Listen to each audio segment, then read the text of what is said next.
Friends, हम लोग अभी जो है अध्याय 11 के मानव नेत्र तथा रंग बिरंगा संसार पढ़ रहे थे।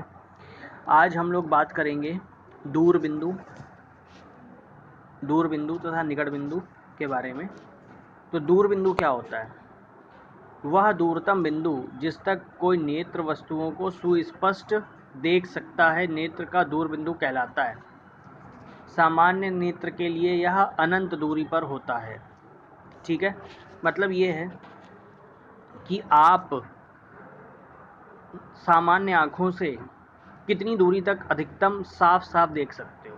ठीक है, मतलब जितनी अधिकतम दूरी पर रखी कोई वस्तु आपको स्पष्ट दिखाई दे रही है तो वह आपके लिए वो दूर बिंदु है। तो सामान्य नेत्र के लिए यह अनंत दूरी पर होता है। अनंत दूरी का यह मतलब होता है कि मैक्सिमम डिस्टेंस। ठीक है, अनंत तो आप नहीं देख सकते। अब यहाँ से आप एशिया में बैठ के या भारत में बैठ के कोई दिल्ली थोड़ा देख लोगे। ठीक है, लो लेकिन क्या है, जहाँ तक आपको दिख रहा है मतलब उसकी कोई सीमा नहीं है। ठीक, तो वहाँ तक अगर आपको सुस्पष्ट दिख रहा है तो वो आपका दूर बिंदु है। बस इतना समझ लीजिए। ठीक, तो वह दूरतम बिंदु, एक लाइन में परिभाषा लिखी है, वह दूरतम बिंदु जिस तक कोई नेत्र वस्तुओं को सुस्पष्ट देख सकता है नेत्र का दूर बिंदु कहलाता है। निकट बिंदु क्या होता है? वह न्यूनतम दूरी जिस पर रखी कोई वस्तु बिना तनाव के अत्यधिक स्पष्ट देखी जा सकती है उसे नेत्र का निकट बिंदु कहते हैं। ऐसे ही निकट बिंदु है, तो निकट बिंदु का ये मतलब है कि कोई वस्तु को अपने पास लेके आप आओ। ठीक है, तो एक स्थिति ऐसी आती है, आप बिल्कुल पास लेके आ रहे हो तो होता क्या है, जब बहुत ज़्यादा आप बिल्कुल आंखों के पास ले आते हो तो आपको जो है स्पष्ट दिखना बंद हो जाती है। ठीक है, क्यों बंद हो जाती है? क्योंकि एक निश्चित दूरी तक ही हम वस्तुओं को स्पष्ट देख सकते हैं। ठीक है, तो सामान्य दृष्टि के कारण वयस्क के लिए निकट बिंदु आँख से लगभग 25 सेंटीमीटर की दूरी पर होता है। ठीक है, तो जो सामान्य वयस्क है उसके लिए अगर आप 25 सेंटीमीटर की दूरी पर आपने वस्तुओं को रख रखा है तो वह वस्तु उसको बिल्कुल क्लियर दिखाई देगी या स्पष्ट दिखाई देगी। ठीक है, इसे स्पष्ट दृष्टि की न्यूनतम दूरी भी कहते हैं। ठीक है, स्पष्ट दृष्टि की न्यूनतम दूरी मतलब वह न्यूनतम दूरी जहाँ तक कोई वस्तु स्पष्ट दिखाई देती है। ठीक है, अब जैसे आप 25 सेंटीमीटर से आप पास लेके आ रहे हो, आप अपने हाथ की उंगली को ही आप बिल्कुल आंखों के पास बिल्कुल लेके आओ तो आपको धुंधली दिखाई देने लगती है। तो उसका कारण यही है कि 25 सेंटीमीटर से अगर ज़्यादा आप मतलब से कम दूरी अगर आप रखोगे तो आपको वस्तु धुंधली दिखाई देगी। तो मतलब सामान्य वयस्क के लिए स्पष्ट दृष्टि के लिए स्पष्ट प्रतिबिंब के लिए जो न्यूनतम दूरी है वो 25 सेंटीमीटर है। ठीक है, इसे स्पष्ट दृष्टि की न्यूनतम दूरी भी कहते हैं। समंजन क्षमता क्या होती है? अभिनेत्र लेंस की वह क्षमता जिसके कारण वह अपनी फोकस दूरी को समायोजित कर लेता है समंजन क्षमता कहलाती है। ठीक है, लेंस की वक्रता पक्षमाभिपेशियों द्वारा नियंत्रित की जाती है। तो आपने देखा होगा कि जैसे आपको वस्तुओं को दूर देखना है तो आपको दूर की वस्तु भी साफ दिखाई दे रही है।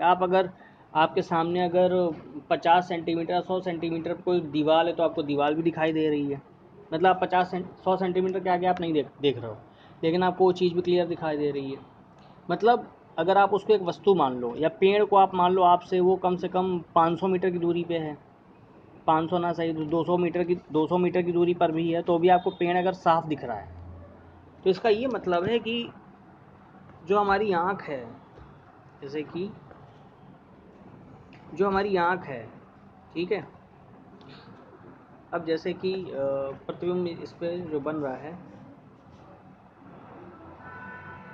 मान लो ये हमारी आँख है। ठीक है, आँख में एक्चुअली उत्तल लेंस ही होता है तो इसलिए अब मान लो ये जो पेड़ है कोई, ठीक है, ये पेड़ इतनी दूरी पे रखा है तो उसका भी प्रतिबिंब आपको पता ही हो रेटिना पे बनता है। ठीक है, यहाँ पे कहीं रेटिना होगा तो वहीं पे बन जाएगा। इस तरीके जो है वस्तु का प्रतिबिंब रेटिना पर बन जाता है। ठीक है, और अगर मान लो वस्तु यहाँ पर भी रखी है, ठीक, मतलब पास भी रखी है, तो भी वो क्या करेगा, तो भी वो क्या करेगा, ये मान लो उसको ये रेटिना है, ठीक है, दृष्टि पटल क्या है ये, रेटिना।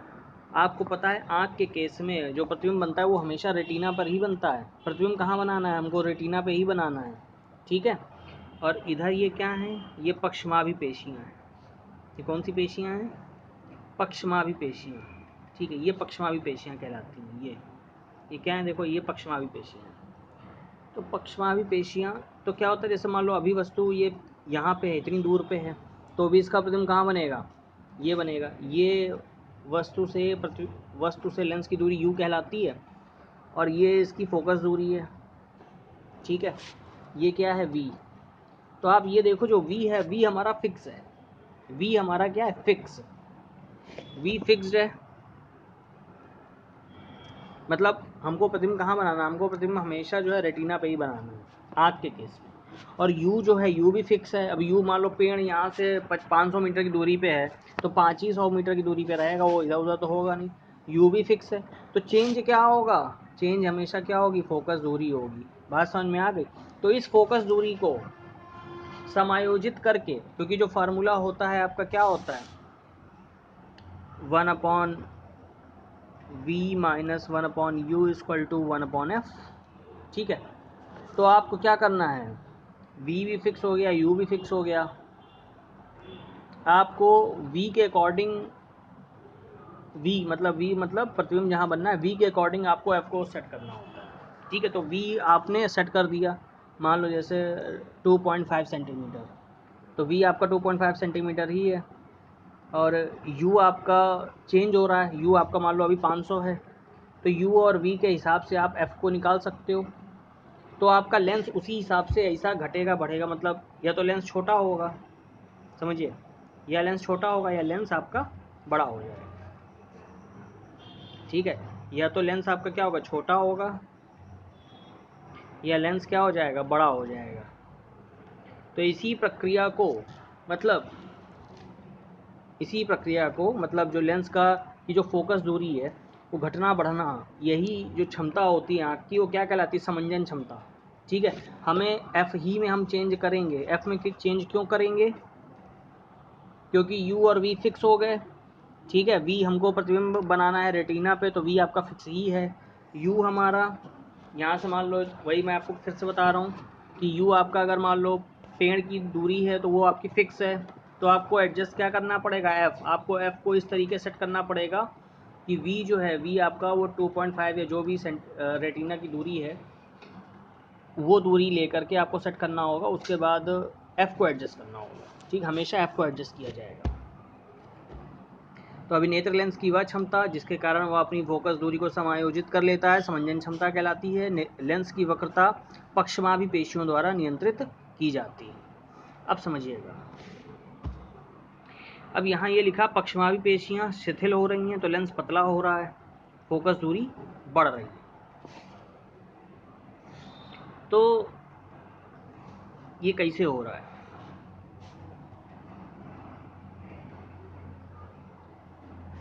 ठीक है। तो ये देखो, ये लेंस है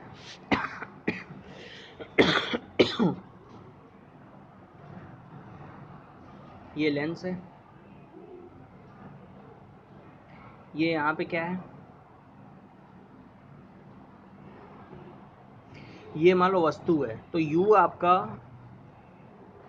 तो आपका फिक्स है, ठीक। ये पक्षमाभि पेशियाँ हैं। पक्षमाभि पेशियाँ ऐसे समझ लो, ये आपका जो लेंस है उसको ये क्या करे हुए हैं, उसको फिक्स करे हुए, ठीक है। तो अगर ये शिथिल हो रही हैं तो लेंस कैसा हो रहा है, लेंस आपका पतला हो रहा है, ठीक। ये शिथिल हो रही हैं तो लेंस क्या हो रहा है, पतला हो रहा है, मतलब कि ये ढीली पड़ रही हैं। इसका मतलब ये ऊपर की तरफ ऐसे इसको छोड़ रही हैं लेंस को, तो लेंस क्या हो रहा है, पतला हो रहा है। अब अगर लेंस पतला होगा तो इसकी फोकस दूरी क्या हो जाएगी, फोकस दूरी इसकी बढ़ जाएगी। बात समझ में आ गई, फोकस दूरी क्या हो जाएगी, बढ़ जाएगी। इसकी फोकस दूरी क्या हो जाएगी, बढ़ जाएगी।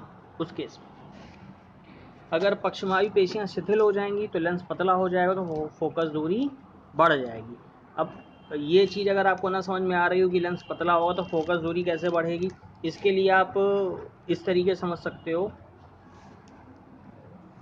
कि जैसे हमने कोई एक त्रिज्या का वृत्त खींचा, तो इसकी त्रिज्या अभी क्या है, r, ठीक है, ये अभी ये है r। और मान लो हमने बड़ी त्रिज्या का वृत्त खींचा, तो इसकी त्रिज्या ये होगी। तो ये बड़ी त्रिज्या का अगर वृत्त होगा तो इसका मतलब r, ये r1 है तो ये r2, और बड़ी त्रिज्या का खींचेंगे तो ये r3, यानी कि जितनी बड़ी त्रिज्या का वृत्त होगा उतनी ही इसकी त्रिज्या क्या हो जाएगी, बढ़ती चली जाएगी। ये बात समझ में आ रही? मतलब जितना बड़ा वृत्त होगा उतनी ही इसकी त्रिज्या बढ़ती चली जाएगी। और r बराबर होता है 2f, r बराबर 2f, यानी कि वक्रता त्रिज्या जो बराबर होती है वो 2f के बराबर, तो 2f इक्वल टू r होता है, ठीक है। तो ऐसे ही यहाँ पे अगर ये लेंस जो है, अब आप समझिएगा, लेंस अगर पतला होगा, पतला का मतलब कोई लेंस पतला कब होगा, यानी कि इसका ये जो है, ये जो लेंस होगा अगर ये पतला हो रहा है, इसका मतलब क्या है, इसका मतलब ये कुछ इस तरीके का है, ठीक। पतला हो रहा है इसका मतलब इसकी फोकस दूरी क्या हो रही है, बढ़ रही है। इसकी फोकस दूरी ये हो गई, यानी कि बढ़ गई, ठीक है, फोकस दूरी बढ़ गई। तो अगर हमको फोकस दूरी बढ़ानी होगी तो जो हमारी पक्षमावी पेशियां हैं वो कैसी हो जाएंगी, शिथिल हो जाएंगी, लेंस पतला हो जाएगा और फोकस दूरी बढ़ जाएगी। बात समझ में आ गई? दूसरा, पक्षमावी पेशियां अगर सिकुड़ती हैं तो लेंस मोटा हो रहा है, लेंस क्या हो रहा है, मोटा। अब लेंस मोटा कैसे हो रहा है, ये पक्षमावी पेशियां हैं, थोड़ा सा ऐसा मान लो, अभी लेंस ऐसा है, ये पक्षमावी पेशियां हैं, ठीक। ये क्या कर रही हैं, इसको और ज़्यादा इसको दबा रही हैं, तो लेंस क्या हुआ, लेंस हो गया, इन्होंने क्या किया, इन्होंने पक्षमावी पेशियों ने इसको क्या किया, और ज़्यादा दबा दिया, लेंस क्या हो गया, मोटा हो गया। जब लेंस मोटा हो गया तो इसकी फोकस दूरी, वही मैं आपको बता रहा हूँ, ये बड़ी त्रिज्या का वृत्त मान लो, ये जो है छोटी त्रिज्या का वृत्त, तो छोटी त्रिज्या का वृत्त, तो इसकी फोकस दूरी भी क्या हो जाएगी, r इसकी कम हो गई। r अगर इसकी r मान लो ऐसी थी, यहाँ तक थी, इसकी r जो है यहीं तक है, इसकी अगर r कम होगी तो इसकी f भी कम होगी, ठीक है, r इक्वल टू 2f। तो इसकी अगर r कम होगी तो इसकी 2f भी कम हो जाएगी, ठीक है, तो फोकस दूरी कम हो गई। बात समझ में आ गई ना, क्लियर हो गई ये बात। अब दृष्टि दोष तथा उनका संशोधन, तमाय में कौन कौन से दोष होते हैं, तो देखो, दृष्टि दोष में एक तो मोतियाबिंद है। तो मोतियाबिंद बेसिकली अधिक उम्र के कुछ व्यक्तियों के नेत्र का क्रिस्टलीय लेंस दूधिया अथवा धुंधला हो जाता है, इस स्थिति को मोतियाबिंद कहते हैं। इस कारण नेत्र की दृष्टि में कमी या पूर्ण रूप से दृष्टि क्षय हो जाती है, ठीक है।